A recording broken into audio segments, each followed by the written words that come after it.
IPL 2026 ప్రారంభానికి ముందు Lucknow super Giants సంచలన నిర్ణయం తీసుకుంది. ఫీల్డింగ్ కోచ్గా జాండీ రోడ్స్ స్థానంలో ఉగాండా మాజీ హెడ్ కోచ్ అభయ్ శర్మను నియమించుకుంది. రోడ్స్ స్వచ్ఛందంగా పదవి నుంచి తప్పుకున్నట్లుగా తెలుస్తుంది. ఫీల్డింగ్ పరంగా లక్నో ప్రదర్శన గత సీజన్లో దారుణంగా ఉండింది. దాదాపు ప్రతి మ్యాచ్లో ఆ జట్టు ఆటగాళ్లు క్యాచ్లు, రన్నర్లు మిస్ చేశారు.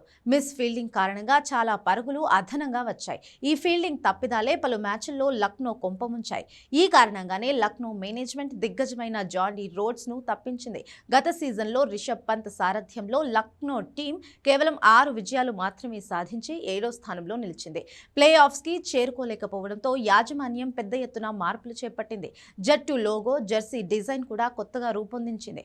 కోచింగ్ అనుభవం అభయ్ శర్మ ఉగాండా జట్టును 2024లో తొలిసారి టీ20 వరల్డ్ కప్ కు అర్హత సాధించేలా చేశాడు. ఇప్పుడున్నతను తన అంతర్జాతీయ అనుభవాన్ని ఎల్ఎస్జీకి తీసుకువస్తున్నాడు. అభయ్ 2018లో భారత్ అండర్-19 జట్టుతో కలిసి పనిచేసి శుభ్మన్ గిల్, పృథ్వీ షా, హర్షదీప్ సింగ్ వంటి నేటి తరాలను తీర్చిదిద్దాడు. వికెట్ కీపర్ అయిన అభయ్ తన అనుభవంతో రిషబ్ పంత్, ధ్రువ్ జురెల్, యశస్వి జైస్వాల్, సర్ఫరాజ్ ఖాన్ వంటి ఆటగాళ్లకు మార్గనిర్దేశం చేశాడు. అదనంగా భారత మహిళా జట్టుకి కూడా కోచ్గా సేవలందించాడు. ఆటగాడిగా అభయ్ కోచింగ్ కు ముందు భారత దేశవాళీ క్రికెట్లో సత్తా చాటాడు. ఢిల్లీ, రైల్వేస్ జట్ల తరఫున 129 మ్యాచ్లు ఆడారు.